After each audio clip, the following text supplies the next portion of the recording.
enunciar los principales principios que constituyen el espíritu moderno y que han entrado en la Iglesia a través de este movimiento que se llamó modernismo, que fue, diríamos así, condenado por San Pío X en una encíclica famosa, pero que retoma fuerza en el Concilio Vaticano II y logra meter baza, a veces dentro de la enseñanza misma del Vaticano. Los principios son estos 5, que constituyen, creo yo, las líneas esenciales que califican al espíritu moderno. Cada uno de estos principios que aquí aparece con un ismo añadido es porque quieren decir que el término, diríamos así, normal, aceptable, era conocido por el pensamiento tradicional. Pero el mismo indica siempre una cierta hipertrofia, una inflación del término, lo que lo hace ya exagerado y lo arranca del quicio natural, en el cual el término significaba algo que puede ser conocido y perfectamente entendido por todos nosotros. El inmanentismo se funda en el carácter inmanente de nuestro conocimiento. La palabra inmanente apunta a un contenido que se da en la interioridad del conocimiento.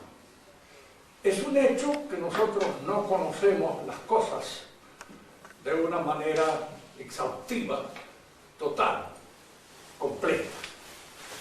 Las conocemos aproximadamente. Si las conociéramos de una manera total, exhaustiva y completa, las cosas estarían en nuestra mente tal como se encuentran en la mente de Dios. De manera que en el acto del conocimiento hay un cierto desprendimiento o separación de elementos que no son asimilables por el conocimiento. Hagamos entender mejor esto. Se conoce mediante un proceso al que llamamos nosotros abstracción. Y significa que no conocemos la esencia concreta de una cosa. Yo no me conozco en mi esencia concreta ni a mí mismo. Me conozco mediante esos procesos de abstracción, por los cuales voy penetrando, podemos así decir, en el constitutivo íntimo de mi realidad. Pero siempre hay en la realidad aspectos que escapan a nuestro conocimiento y que la abstracción, por no ser asimilable, los deja a un lado. Por ejemplo, sabemos que cualquiera de ustedes es un ser humano, un hombre, pero con eso no decimos lo que son ustedes. Simplemente señalamos un carácter que surge a nuestra consideración y que en alguna medida destaca algo que es fundamental en usted, la humanidad o el ser humano. Pero los aspectos, diríamos así, que los individualizan y que los hacen ser este ser humano particular que cada uno de ustedes es, eso no es conocido por nosotros. Es decir, no es conocido de una manera terminante. Yo sé que cada uno de ustedes es único y que no hay otro igual. Eso lo sabemos todo. Pero ¿en qué consiste esa unicidad? No lo sabemos. ¿Qué es lo que determina con toda precisión este carácter único que tiene este ser humano determinado y concreto? No lo sé. Eso escapa para mí. Por eso decía Aristóteles, con toda razón, no hay conocimiento de lo individual.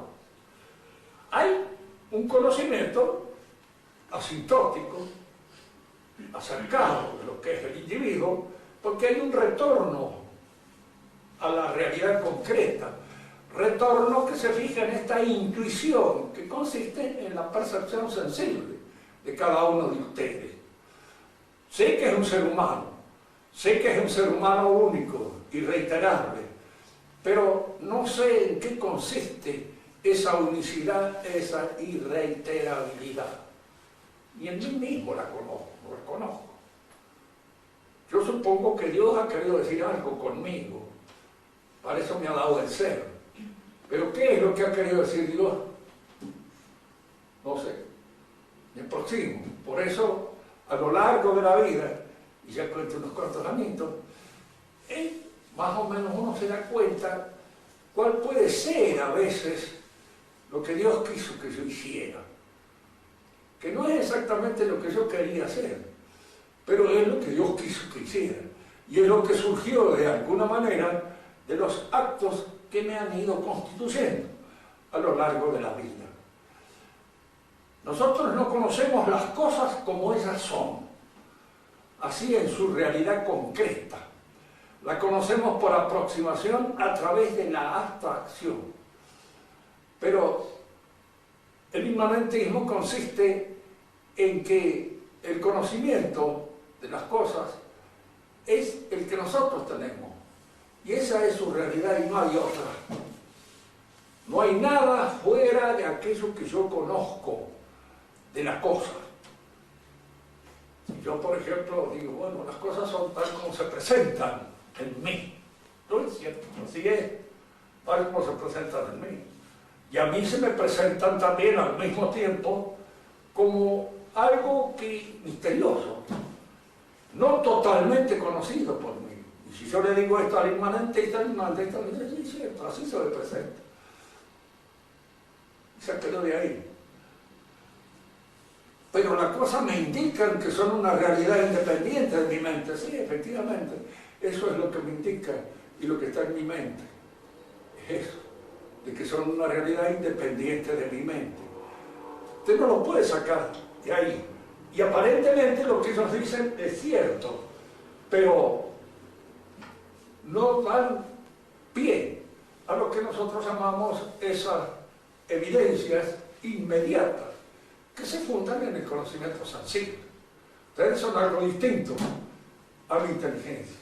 Y lo que yo entiendo de cada uno de ustedes no son ustedes. Es algo aproximativo.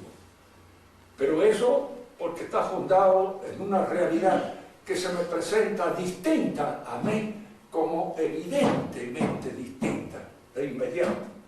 El inmanentismo niega la evidencia inmediata del conocimiento sensible. Hemos visto cómo esta aventura se produce históricamente en el pensamiento de Descartes, cómo alcanza una sistematización más acabada en el pensamiento de Kant y posteriormente en el de Hegel.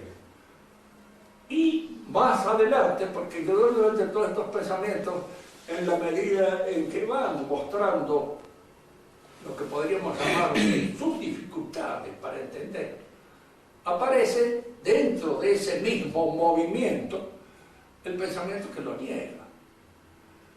El existencialismo nace como una crítica hecha al pensamiento de Hegel. Y nace como una crítica que hace precisamente un pensador cristiano, que fue Kierkegaard. Él es el que hizo estas críticas. Y una crítica bien hecha. El existencialismo se funda en el pensamiento de Kierkegaard. Pero Kierkegaard no quiso extraer las consecuencias que extraen posteriormente los existencialistas. Para el existencialista, la verdad es aquello que a mí se me presenta como tal. Tomemos un ejemplo. Cristo murió y resucitó. Para nosotros es un Señor, efectiva y realmente, independientemente de que yo lo crea o no lo crea. Cristo murió y resucitó. Tomás Dídimo lo supo. Nosotros lo creemos. Tomás Dídimo lo supo porque tocó las llagas. También él al principio no lo creía, pero cuando lo vio, tocó y tuvo la evidencia sensible de esa resurrección, entonces recién creyó. ¿Qué es lo que nos dice un teólogo existencialista con respecto a esto. Que Cristo efectivamente murió y resucitó para el creyente. Y para el no creyente, tal vez murió, pero resucitar no, porque él no admite la resurrección.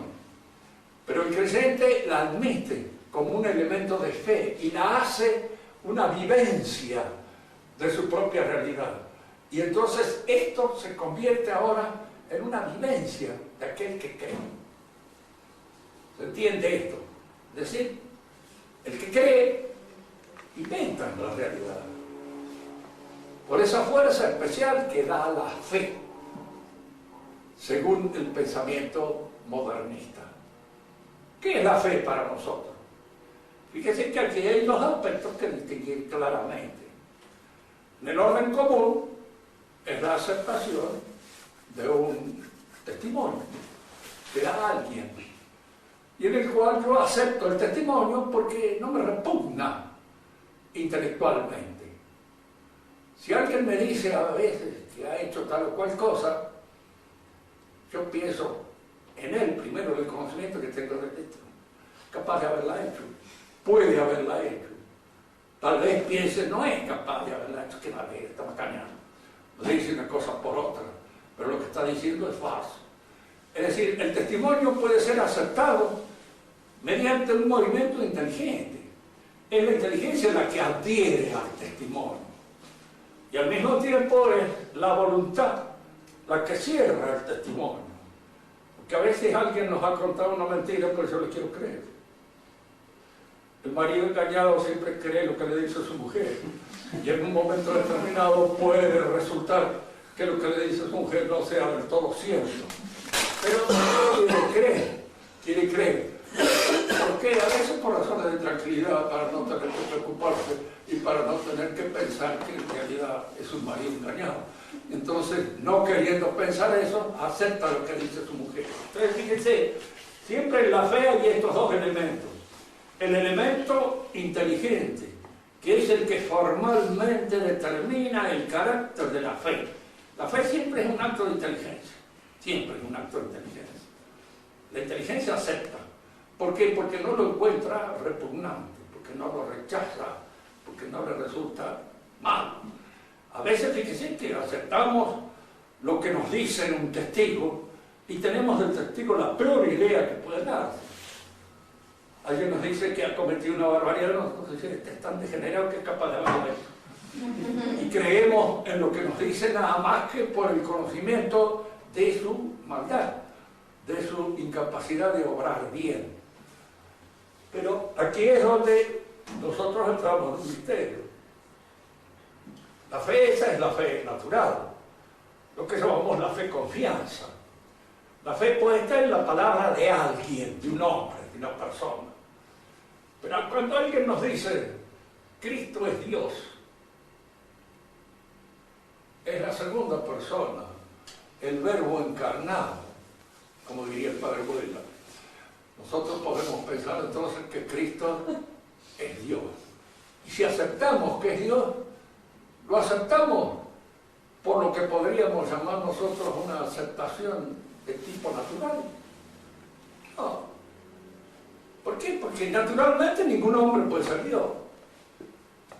Y si lo aceptamos, ¿por qué lo aceptamos? Porque hay algo que nos lo hace aceptar. Es decir, porque nosotros nos damos cuenta de alguna manera que eso constituye una gracia especial, que nos permite aceptar eso que aparentemente contradice nuestra experiencia. Fíjense que no contradice totalmente nuestra razón, porque si no, no lo aceptaríamos. ¿Por qué no contradice totalmente nuestra razón? Porque Dios puede hacer, puede encarnarse en un hombre. ¿Por qué no? Dios es omnipotente, y si es omnipotente puede hacer eso. Puede hacer un milagro, puede hacer cualquier cosa, y yo lo acepto en ese sentido. Es decir, que a la razón no la repugna. Lo que repugna es al orden natural de las cosas al que yo estoy acostumbrado.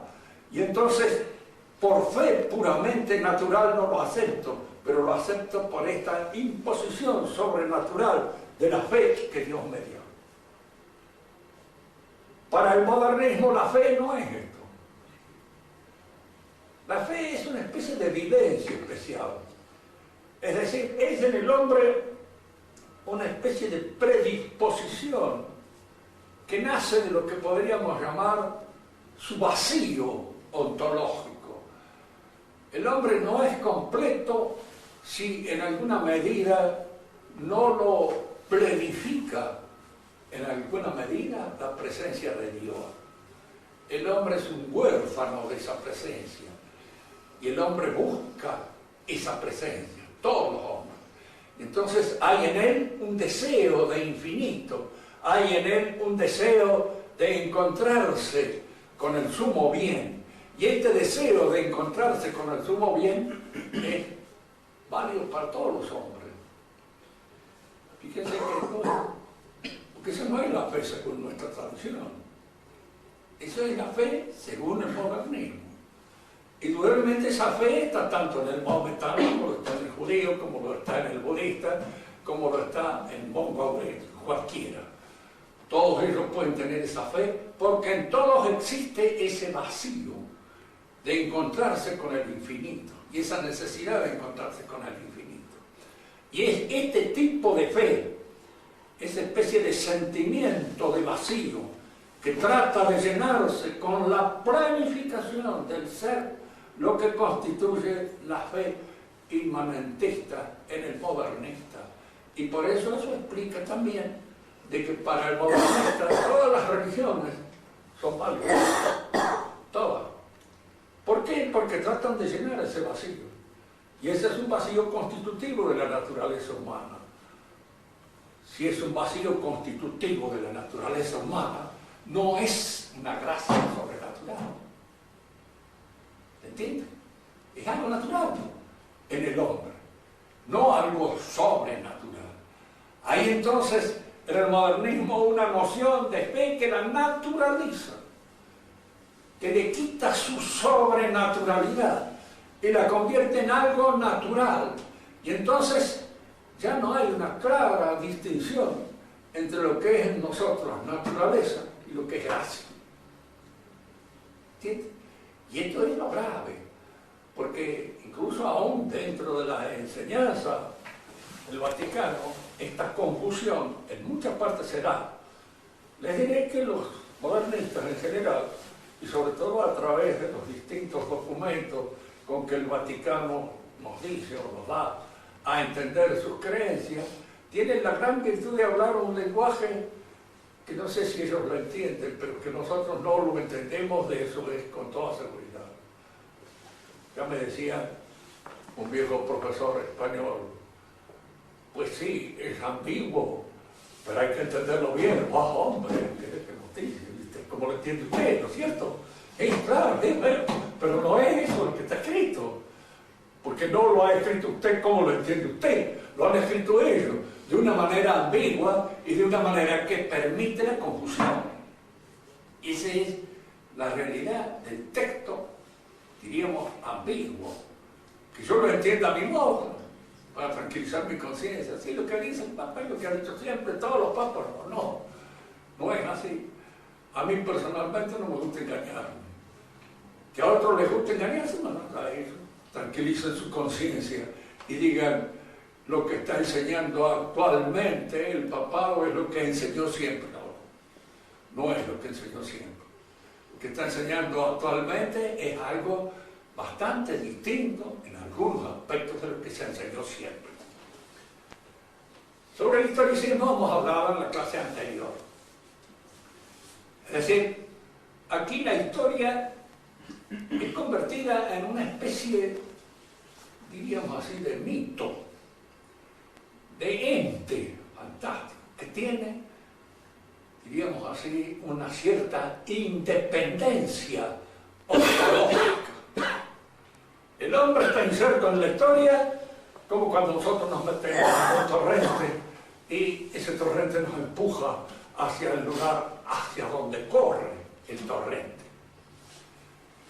Nosotros hemos observado que la historia, además de ser una ciencia que puede ser discutida en los términos epistemológicos que corresponden o no a una ciencia, es una cualidad del acto humano.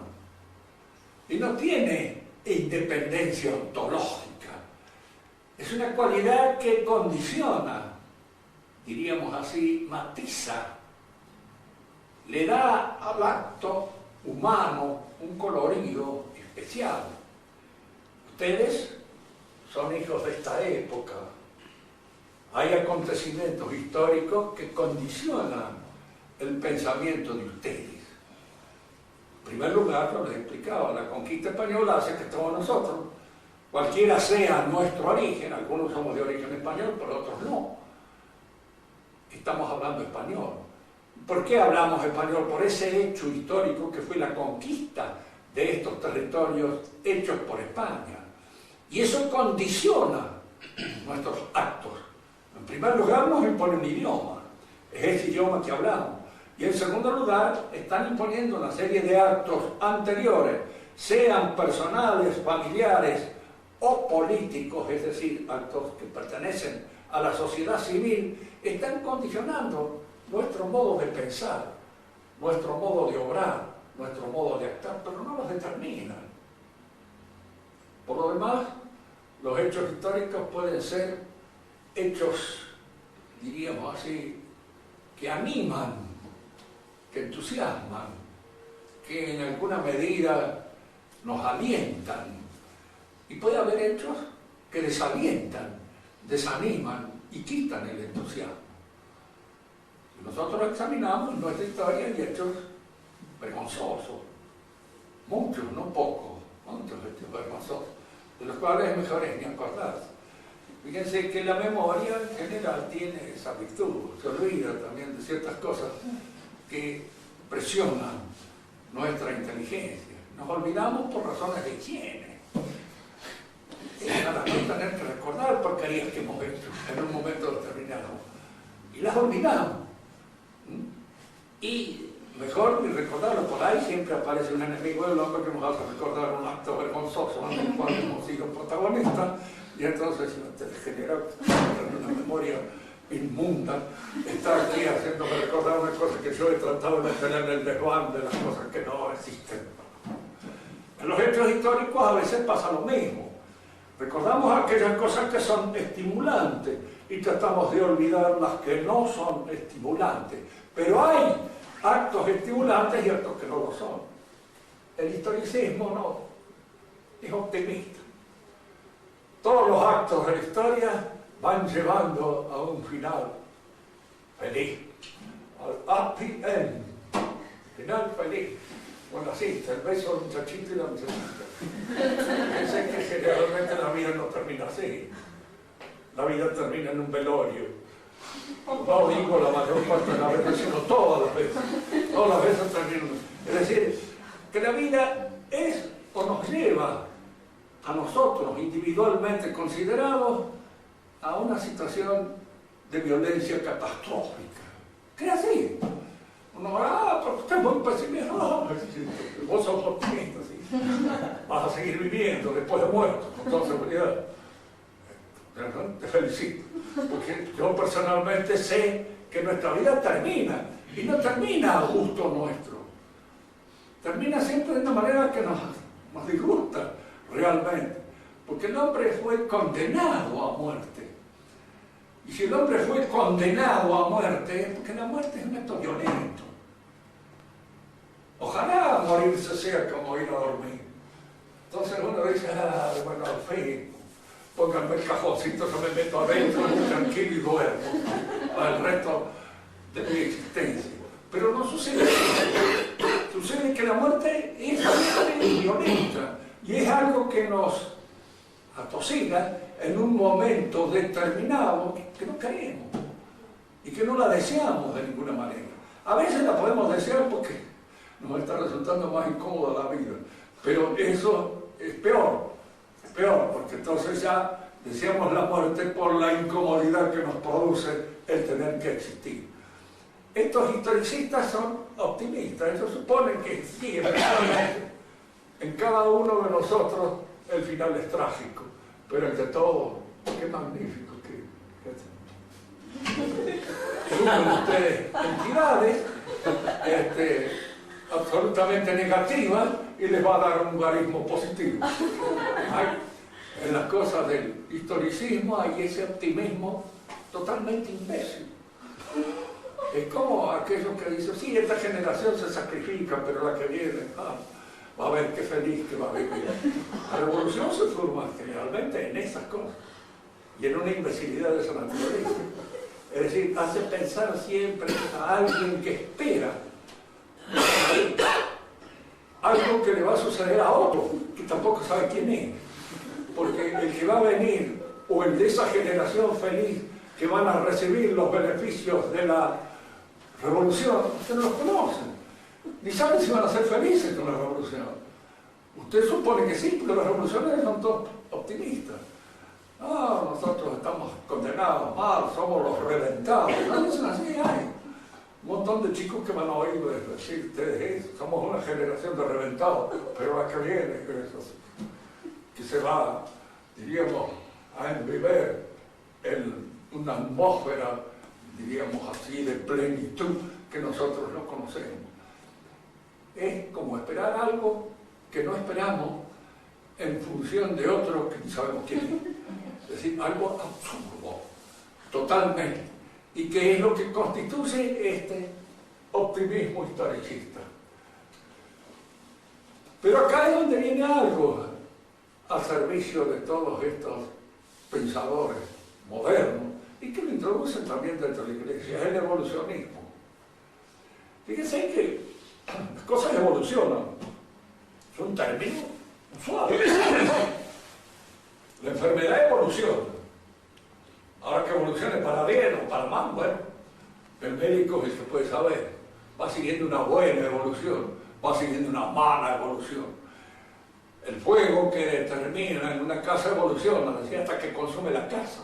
En un momento determinado puede suceder eso. Puede suceder que se apague, o que los bomberos lo detengan, etcétera, etcétera. Pero sobre esos efectos de la evolución nosotros no sabemos. La evolución ha venido acá como una especie de noción que nace de la biología, ¿cierto? Es decir, surge de la biología. En la biología hay efectivamente un movimiento en el ser humano al que podemos llamar con toda pedantería ontogenético, porque es del nacimiento hasta la muerte de un hombre, ¿no es cierto? Ese movimiento constituye una evolución. Y en esa evolución se ve el progreso, realiza el ser que comienza por ser un niñito que no tiene absolutamente ningún acto que lo constituya todavía en un ser humano consciente, se va volviendo cada vez más consciente, se va perfeccionando cada vez más en todas aquellas notas que constituyen su vida, su existencia. Todo eso es, efectivamente existe, pero también viene lo otro, la involución. Y este niñito se hace un muchacho, este muchacho se hace un hombre, este hombre se hace un viejo, y ya empiezan a traer en él una serie de elementos perturbadores, como puede ser la arteriosclerosis, como puede ser cualquier otro elemento que lo va produciendo al lado, hasta llevarlo a su perfección completa, que es el cadáver, donde entra ya definitivamente inaugurando lo que podríamos llamar la plenitud de su ser. Así está dado.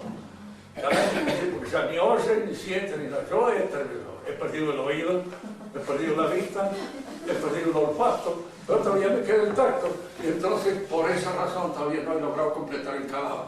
Pero en algún momento espero que eso se realice ya de manera definitiva.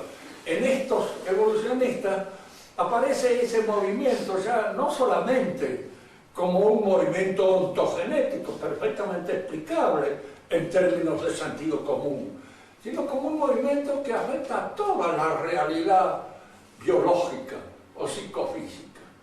Es decir, los animales evolucionan, se van convirtiendo en animales mejores. Estos animales mejores se van convirtiendo en esas cosas magníficas que somos nosotros, y a partir de nosotros sigue evolucionando, probablemente apuntando hacia el superhombre, o apuntando, como piensa Taylor de Chardin, al Cristo cósmico. ¿El Cristo cósmico quién es? El Cristo que va a surgir del movimiento evolutivo, progresista de la humanidad, y que apunta así como el resultado de un proceso que no es personal, sino biogenético, que pertenece a no sé qué oscuro movimiento de nuestra realidad biológica y que nos lleva inevitablemente hacia el punto omega, como decía Taylor de Chardin, que es la realización total del Cristo en la tierra, del Cristo cósmico. Estas palabras son de uso corriente en muchos de los documentos papales, en los cuales se puede percibir esto, como si el Cristo cósmico fuera la punta del movimiento de evolución de nosotros. Pero es un movimiento de evolución porque, claro, admitimos que el hombre se perfecciona y puede santificarse, y que esta santificación llega en su plenitud en el momento de la muerte del hombre. Cuando se muere bien, así como saludo a los italianos, se non te vedo più felice morte. Y venía la felice morte, quiere decir que uno muera bien, que uno muera de acuerdo, diríamos así, con eso que Dios nos reclama. Y entonces allí está la santificación. Este es cierto, este proceso evolutivo de perfeccionamiento espiritual se puede dar, pero es un proceso personal. Es un proceso en el cual tenemos que colaborar personalmente con nuestra inteligencia y con nuestra voluntad, con la gracia santificante. Y entonces podemos alcanzar y podemos lograr esta perfección, pero no es un proceso que se nos ve como un movimiento, diríamos así, biogenético, del cual no somos responsables, el cual se produce inevitablemente en nosotros, porque nos va llevando a ese final feliz, a ese happy end, que es precisamente aquello a lo cual apunta toda nuestra naturaleza. Ese es el evolucionismo, cual es el camino por esto, y que se convierte en una especie de proceso de purificación y de perfeccionamiento espiritual dentro de esta manera de concebir el proceso, diríamos, de cristificación que tienen los modernistas. El progresismo. La palabra progreso es una palabra que pertenece al elenco de términos que nosotros usamos habitualmente. El progreso sí existe. Lo que no existe es el progresismo, que hay cosas que progresan y otras que retroceden. Lo vemos nosotros, hay muchísima gente. Esto ha progresado, se ha hecho mejor, tiene una personalidad más confirmada que la que yo le conocía en otra época. Pero este otro ha retrocedido, cada vez está más imbécil, y parece que en él la imbecilidad va poco a poco aumentando, también progresando. Para los progresistas la imbecilidad no existe, parece. Como no existen las enfermedades, fíjense que las enfermedades también progresan, y puede progresar una enfermedad como puede progresar un bien. Cuando se habla del progreso, se habla de todos aquellos trabajos que se realizan, ya sea uno solo, dentro de una familia que ha surgido tal vez de una situación bastante precaria en la que se encontraba, ha logrado un nivel más alto de realización, etcétera, etcétera. Pues esos son progresos que se dan, pero también existen los retrocesos, que en alguna medida, diríamos así, equilibran esta noción exageradamente optimista del progreso. El progreso, tal como es concebido por el progresismo, es algo inevitable, inscripto, diríamos así, en la sustancia misma de la realidad, en eso que ellos llaman la evolución de las cosas. Las cosas tienden a mejorar, siempre, inevitablemente. Por eso hoy es mejor que ayer, y aparecen acá, en alguna medida, lo que podemos llamar esta idolatría del tiempo. Lejos de lo que decía Manrique, que todo tiempo que ha pasado fue mejor, para nosotros todo tiempo que viene es mejor que el que se ha pasado. Y nosotros somos mejores porque recibimos de alguna manera una serie de estimulantes que pertenecen al orden de la historia y que nos hace que seamos superiores a los hombres que en el pasado hicieron la historia. Nosotros somos mejores. ¿Por qué? Porque hemos venido después. Y el que ha venido después es mejor que el que estaba antes. Eso es una convicción profunda que a nosotros nos afecta. Yo, por supuesto, puedo sentirme mucho mejor que mi abuelo. ¿No es cierto? Pobre diablo, no comprendí un montón de cosas que hay. No sabía, yo tampoco las comprendo. Qué curioso que eso suele suceder a veces. Lo que es esas cosas que sabe Enrique Barrio, por ejemplo, no las entiendo ni para atrás ni para adelante.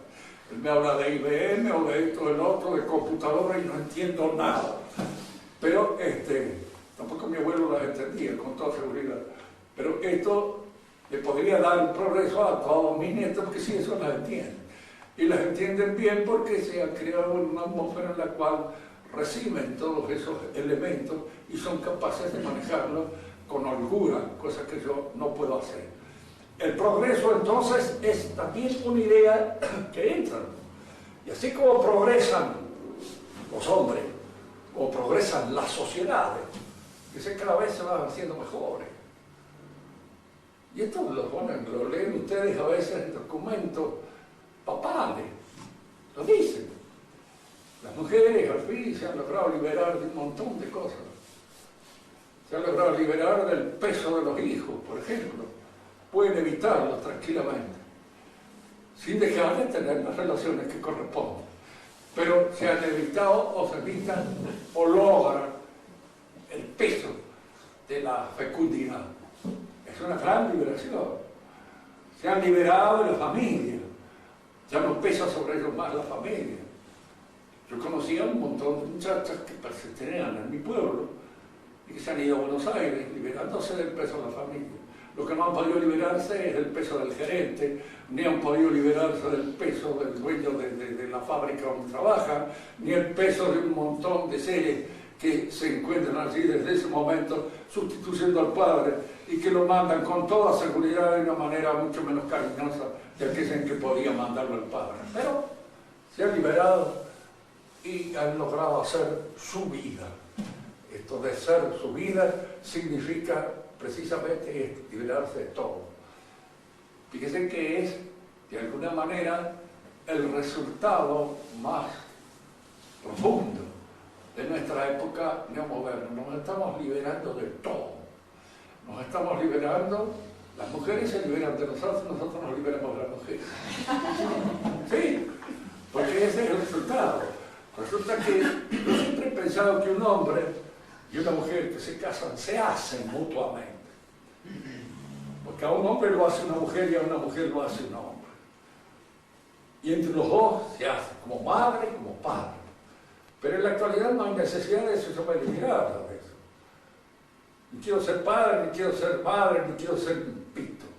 Soy nada, esta especie de ser obispo que anda suelto en el aire, sin raíces, sin responsabilidad, sin estar atado ni ligado a ninguna responsabilidad. Porque claro que cuando somos padres, tenemos hijos, estamos atados por los hijos, estamos atados por los nietos, estamos atados por todas aquellas cosas que nos ligan y que crean en nosotros responsabilidades inmediatas. Yo una vez escribí una fábula muy buena, se la recomiendo. Se llama El árbol y la libertad. Entonces el árbol está allá, en su lugar, plantado, recibe todas las influencias que se encuentran a su próximo alrededor.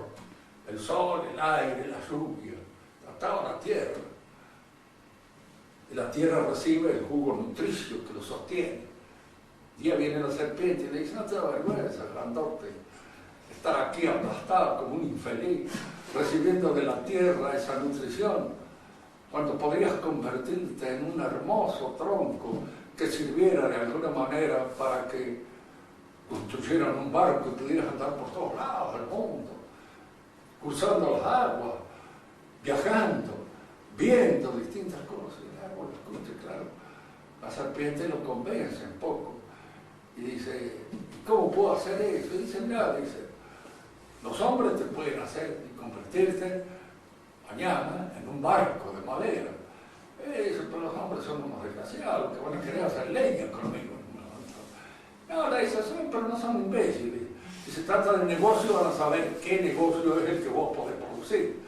Y entonces, él le dice, le da permiso a la serpiente para que la serpiente vaya y arregle sus cosas.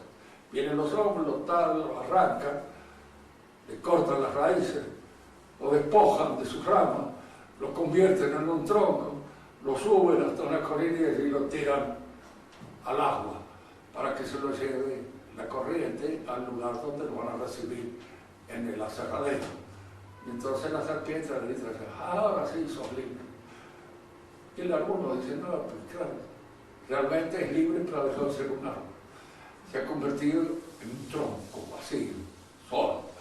Nosotros cuando seamos libres, cuando hablamos rotos todas las raíces existenciales que nos ligan a los que queremos, que nos ligan al amor de la mujer, al amor de los hijos, a todas esas cosas que van constituyendo poco a poco la atmósfera en la cual realizamos nuestra perfección.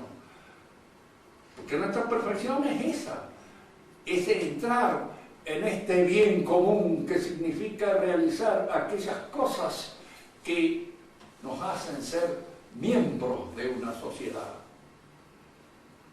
Aquel hombre que decía, dirán que soy un borracho, dirán que soy un tirado, dirán que soy, pero que soy un mal padre de familia, no pueden decirlo, ¿no? Y que sigue siendo borracho y un tirado y todas esas cosas, pretendía ser un buen padre de familia. Pero ser un buen padre de familia tal vez es en un momento determinado lo que constituye la plenitud de un hombre dentro de un orden social determinado. Y cortamos todas esas raíces que nos atan, que nos ligan a lo que constituye nuestra realidad social, indudablemente nos liberamos de muchas cosas, pero dejamos de ser un hombre. Nos hemos convertido en un ente abstracto, absurdo, completamente ineficaz, que es un poco la tendencia del mundo moderno. El ir destruyendo toda esa libertad. ¿Por qué no se quieren casar la gente? Para no tener la responsabilidad de tener que levantar un casamiento. Se juntan. Así decía don Miguel de Unamuno, bueno, antes la gente se casaba porque había casas. Dice, pero ahora que no hay casas, que hay pisos, ¿será que se pisan? Dice, pero no se casan. Porque el casamiento supone una casa. Acá es donde aparece el democratismo también, como última característica del mundo moderno y como última característica también de la intervención modernista de la Iglesia, que apuntan a eso, a que la Iglesia sea gobernada democráticamente. ¿Por qué nace el democratismo? En primer lugar, porque todas estas proyecciones felices no se pueden realizar en la persona individual y concreta de cada uno de nosotros. Porque hay la intervención de ese elemento indiscreto que hemos señalado nosotros, la muerte.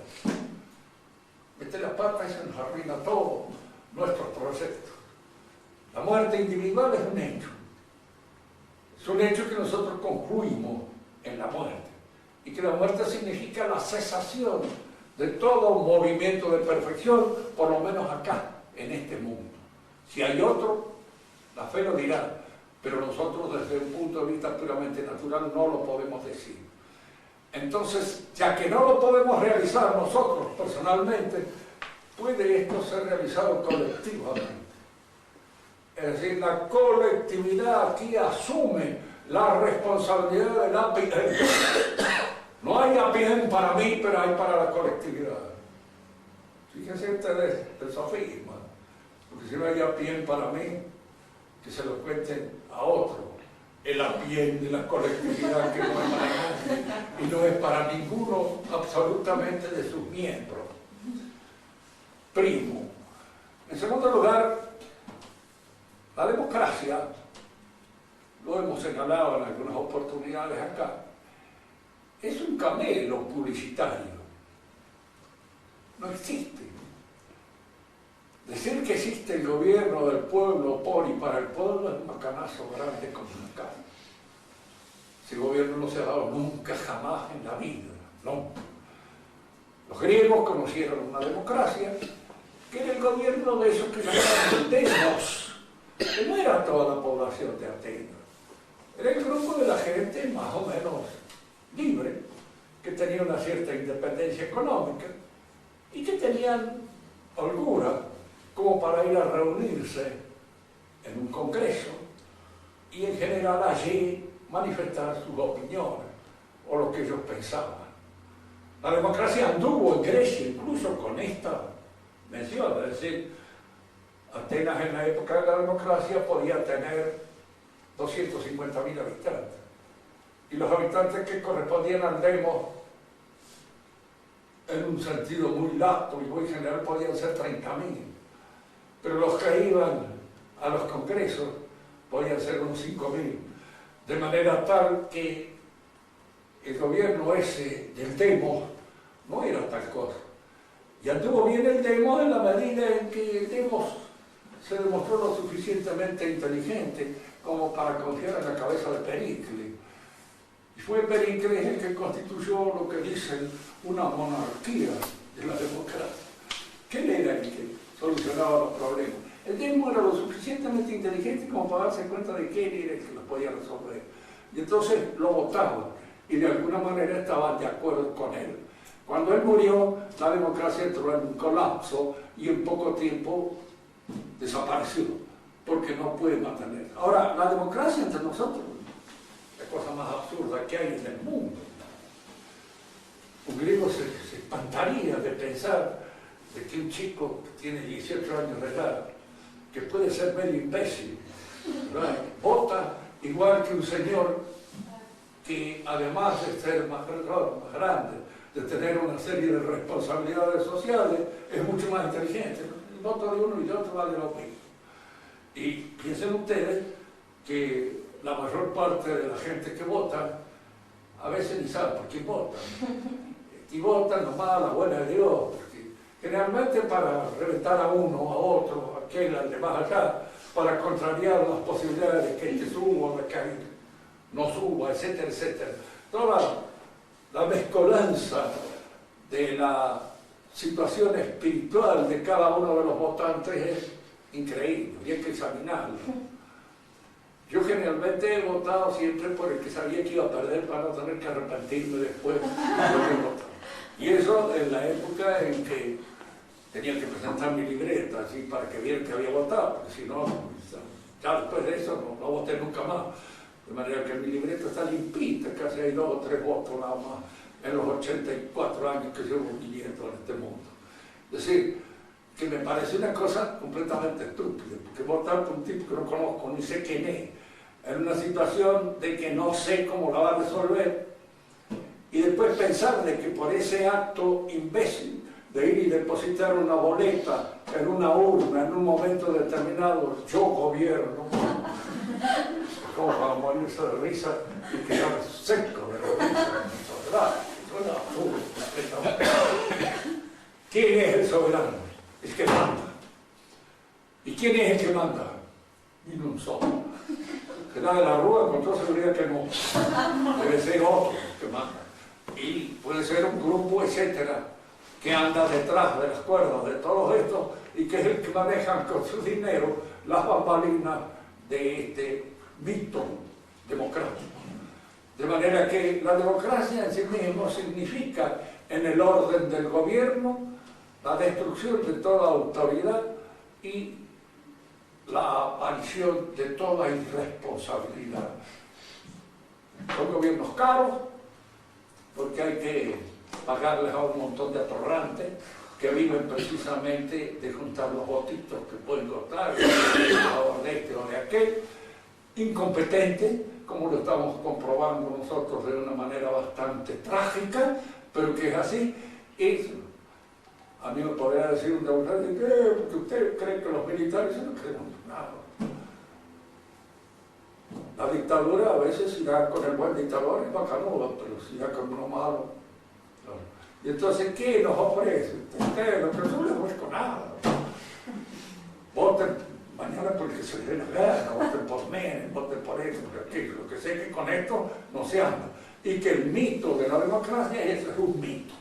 Si nosotros lo trasladamos al orden de las jerarquías eclesiásticas, cuando el Papa sea reemplazado por un colegio de obispos o por un colegio de cardenales, vamos a saber lo que es bueno. Y vamos a saber, diríamos, lo que es estar tironeado por un montón de ideas que no responden ya más a aquel sentido jerárquico que tenían cuando existía la monarquía católica, con el Papa a la cabeza. Fíjese que nosotros, los que pertenecemos a esta banda un poco extraña, que es la fraternidad sacerdotal, nosotros luchamos para que el Papa tenga la autoridad que le corresponde. Que algunos de ustedes son enemigos del Papa, no. El enemigo fundamental del Papa es el Papa. Y algunos otros que están en torno de él, que quieren de alguna manera limar absolutamente toda la responsabilidad y la autoridad que tienen. Cuando lo consigan, habremos entrado ya efectivamente en la etapa final. Pero nosotros lo que queremos es eso, de que se consolide la autoridad y que se consolide el magisterio de la Iglesia y el carácter magisterial de la Iglesia. Eso es lo que queremos. Cuando alguien nos dice, no, ustedes están en contra, no, estamos a favor. Precisamente la lucha contra esta gente es esa, que ellos tienen que reconocer que nosotros lo que queremos es precisamente afianzar la autoridad del papado y afianzar la verdadera autoridad en el ejercicio auténtico del magisterio de la Iglesia, que se está disolviendo como consecuencia de la intromisión de estos elementos que al introducirse dentro del magisterio lo destruyen, lo diluyen, lo convierten en cualquier cosa. Con esto podemos dar por terminado nuestro, digamos, conversaciones sobre el modernismo. Porque decir más, ¿para qué? Ahora, si alguno de ustedes quiere preguntar, me refiero a los nuevos, soy bastante sordo, gracias a Dios, y eso es lo que me ha permitido tal vez sobrevivir todo este tiempo, gracias a los sorderos. Cuando lo llama que es el San Pío X, que es el resumen de todas las herejías, ¿cuál es la preponderante dentro, entre que las incluye? Bueno, mire, yo creo, en cierto modo, que cuando San Pío X se refiere al resumen de todas las herejías, está señalando el liberalismo. ¿Qué es el resumen de todas las herejías? El liberalismo es algo que está, diríamos así, apuntando desde el principio de la aparición de la Iglesia como un elemento que constituye la verdadera configuración de la constitución eclesial. Hagámonos entender en este sentido haciendo una comparación. Los judíos fueron designados y elegidos como nación, como pueblo, en el cual habría de nacer el Mesías, ¿verdad? Cuando el Mesías vino, resulta que el Mesías no reconoció al pueblo judío como el elemento constitutivo de la Iglesia. Constitución de la Iglesia se eligió a esta, aquel, demás personas determinadas, no al pueblo. El pueblo, que es una organización, con su jefe a la cabeza, se enojó. Este no puede ser el Mesías. ¿Por qué? Porque el Mesías tendría que haber, en primer lugar, tenido como sustento y fundamento de toda la Iglesia que va a crear al pueblo judío. Porque él era, de alguna manera, el elegido de Dios. Pero el Mesías ha elegido a este hombre, aquel otro hombre. Personas determinadas, para que constituyan voluntariamente ese edificio nuevo que es. Si en el Antiguo Testamento diríamos así, la fuerza del pueblo judío la constituye esa noción de pueblo, la debilidad del pueblo judío la constituye esa misma noción de pueblo, porque es eso lo que constituye su fuerza y es al mismo tiempo la piedra donde tropiezan y que como consecuencia de ellos caen y terminan, diríamos, convirtiéndose en eso que ni ellos mismos, y esto se lo digo con todos, saben qué es. Porque si usted habla con un judío y le pregunta qué es ser judío, no sabe. La mayor parte de las veces no sabe. Que no es una raza, no es una religión, no es un pueblo, no es qué corno es. Y ellos podrían decirle, mire, en realidad somos judíos. No.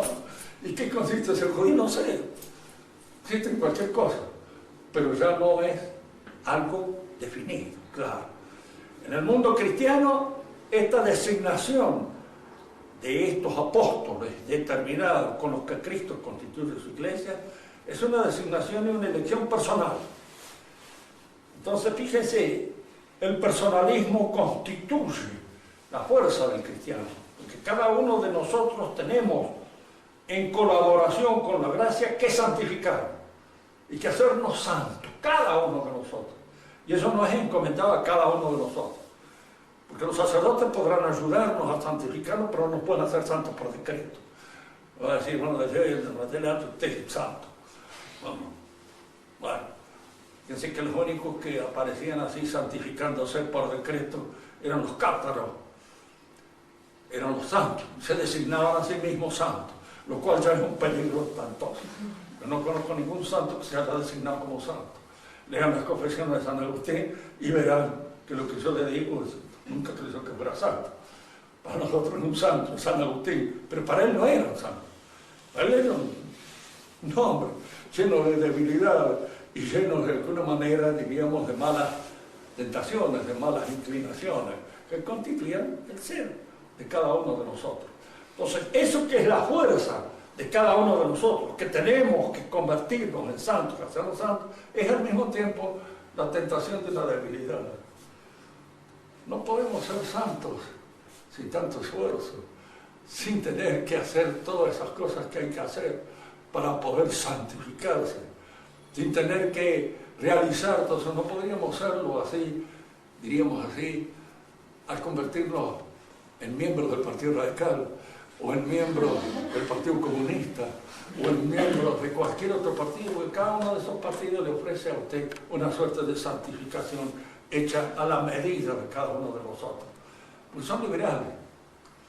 El liberal es aquel que piensa que hay cosas en las cuales no hay verdad, ¿verdad? Y entonces que están libradas a la opinión de cada uno de nosotros. Si ustedes leen a veces en la Constitución dice que deben ser respetadas las opiniones de todos, y hoy día más que nunca. Yo les tendría ganas de preguntar, pues díganme, a mí me deben respetar las opiniones en materia, por ejemplo, de aeronáutica. Entonces dirán, no, si usted no sabe nada de aeronáutica, es lógico. Si usted no sabe nada de una cosa, su opinión no sirve para nada. ¿A qué la queremos? ¿En función de qué la vamos a aceptar? Yo puedo ponerme a discutir con un señor que sabe matemáticas, puedo ponerme a discutirle a él sobre el conocimiento de óptica o sobre conocimientos, diríamos así, de enfermedad de los ojos. Y él me diría, no, cállese, viejo, no hable más porque está hablando. Con toda la razón del mundo. ¿Por qué? Porque estaría hablando de gusto y estaría diciendo cosas estúpidas. Es decir, que esta libertad del pensamiento en la cual se funda el gran principio del orden liberal es una estupidez. Lo que hay en nosotros es libertad para entender o no entender una verdad. Eso sí, somos libres. Que la raíz cuadrada de 9 es 3, bueno, una cosa que cuando alguien nos enseñó, la entendemos. Y si no la entendemos, nos metieron un huevo y de alguna manera fuimos al examen o tuvimos que, hasta que la pudimos aprender. ¿Sí? Bien, pero es una cosa, diríamos así, de entenderla, de comprenderla y de abrir nuestra inteligencia a esa verdad. Pero no es que yo sea libre de decir, no, la raíz cuadrada es cualquier cosa, a mí se me antoja que 5, mañana 4, por favor. Y entonces, esta opinión, no, una opinión valedera. Claro. Los gays se quieren casar entre ellos. Y ella le dice, no, mire, para constituir una familia se necesita un hombre y una mujer. En lo posible que sean bien hombre y bien mujer. Pero ustedes dos, ¿qué pueden ser? Ya se han casado, lo cual es una burla. Incluso es una burla en el orden natural, porque es absurdo, es estúpido. Con eso no se puede constituir una familia. ¿Qué van a hacer? El liberalismo es el que introduce todas esas cosas. Y el liberalismo cree que, por ejemplo, en materia de política, cada uno puede pensar lo que quiera. Dueño pensar lo que quiera. Así no sepa un pito. Porque de política hay que saber también, como cualquier cosa. Que en materia de moral, lo mismo. Uno debe elegir. Papá, queridos ustedes, y entonces después ustedes eligen si son buenas muchachas o son unas atorrantes. Pueden elegirlo. Quedan en plena libertad para hacer. Generalmente se puede hacer, una cosa u otra. De alguna manera está la dirección y el objetivo para hacerle ver cuáles son los inconvenientes de una y otra profesión. Pero el liberalismo es precisamente esa, es introducir, diríamos así, en la base de toda nuestra vida espiritual la irresponsabilidad. Y por eso es la peor de todas las herejías y es la madre de todas las otras herejías que nacen de ella. Y es lo que está bien. El Papa se declara liberal y personalista. ¿Sí? Y lo declaran algunas de las cosas que dan. Entonces, es indudable que nos encontramos ante una crisis muy grave que afecta la constitución misma de la Iglesia.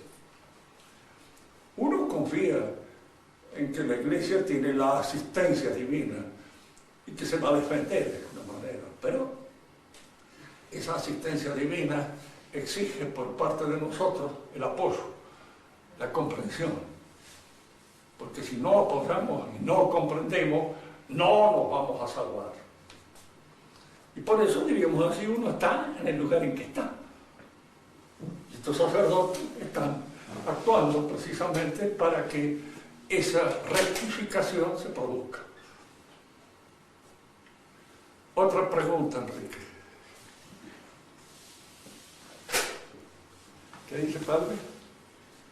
¿Con qué tema vamos a continuar después? Ya que